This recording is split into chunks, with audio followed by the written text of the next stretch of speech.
As a former recruiter, I have seen all types of resumes, and one that really was problematic for me was what I would call the everything but the kitchen sink resume, the jack of all trades or Jill of all trades resume, or even the overstuffed resume. Hi, I'm Shelley Piedmont, a former recruiter turned career coach, and I want you to thrive and not just survive your job. Whatever you want to call it, what happens in this resume is that the job seeker has essentially put everything that they possibly have done on their resume. Now, I understand why people might think that is helpful. The thought process is, well, if they see all of this experience, you never know what might be of interest to them.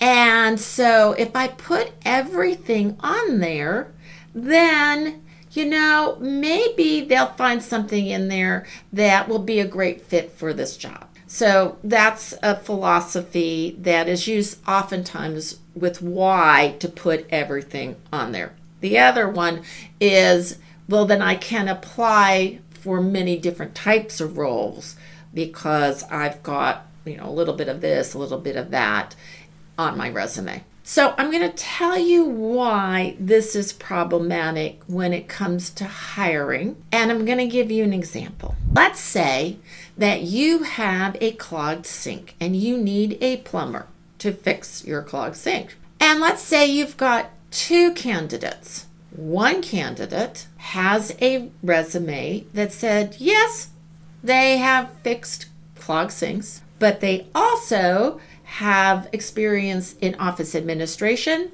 they've done landscaping, and maybe they even have worked in a call center. Okay, now compare that to a resume of a plumber who talks specifically about unplugging clogged sinks, toilets, anything that can have a clog. They talk about their success doing that.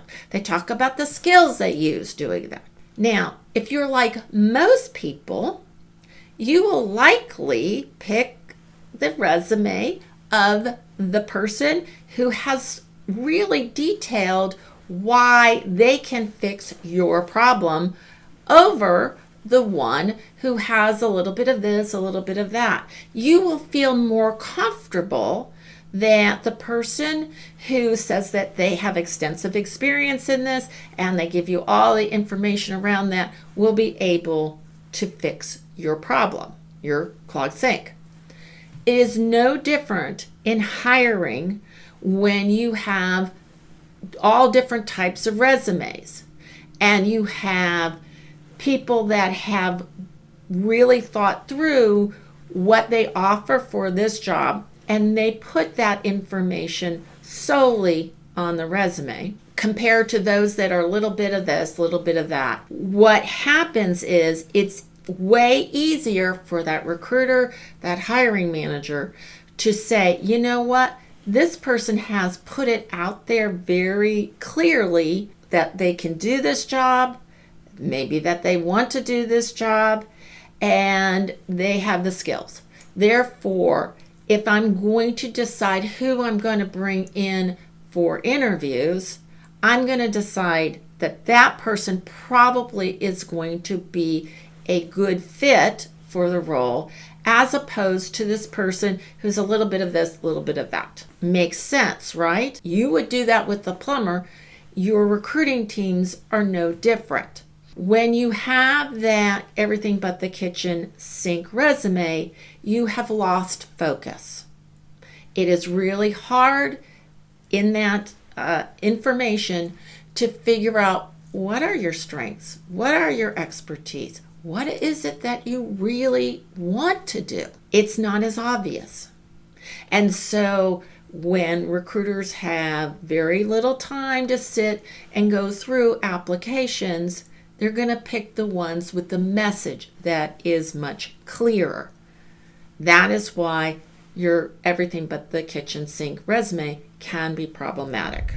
If you enjoy this content, I'd appreciate a like and subscribe. I'm also going to talk about other things that I find in those everything but the kitchen sink resumes. One problem that many job seekers have when they do that is they have a lot of redundancy in their resume.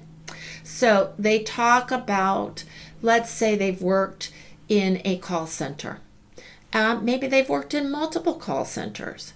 And what they do is then they put the information about what they've done, and it's so similar between jobs that it doesn't mean anything, right? You're not providing any additional value of what you do or what you bring, because you're essentially repeating the same information. So that happens when somebody has been doing the same job for many years in sort of the same environment.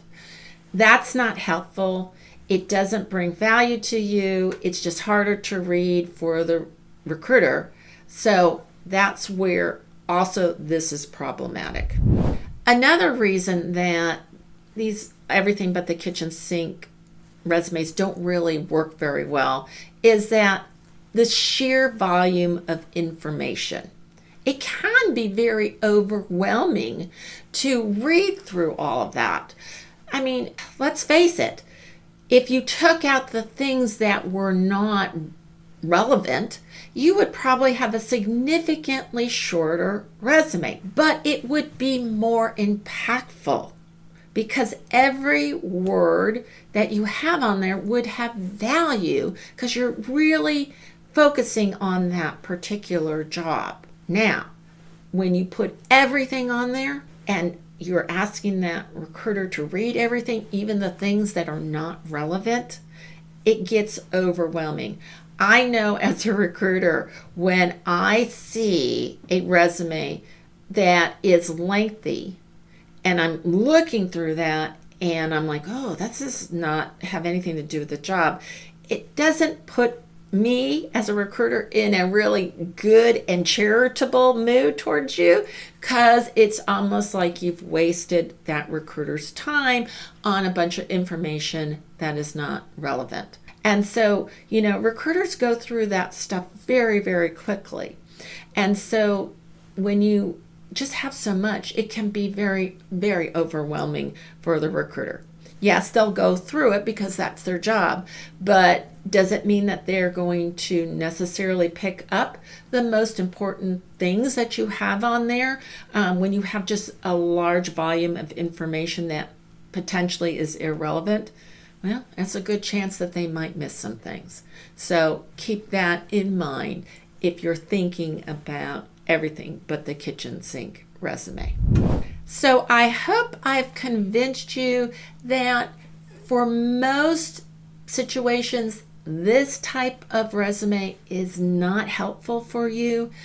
I would instead make sure that you're reading through these job descriptions, understanding what is the problems that this particular position is going to be asked to solve, what are the skills they're looking for, what are the requirements, and instead you are focusing on that and that alone in your resume. Try that. I think you will have way more success.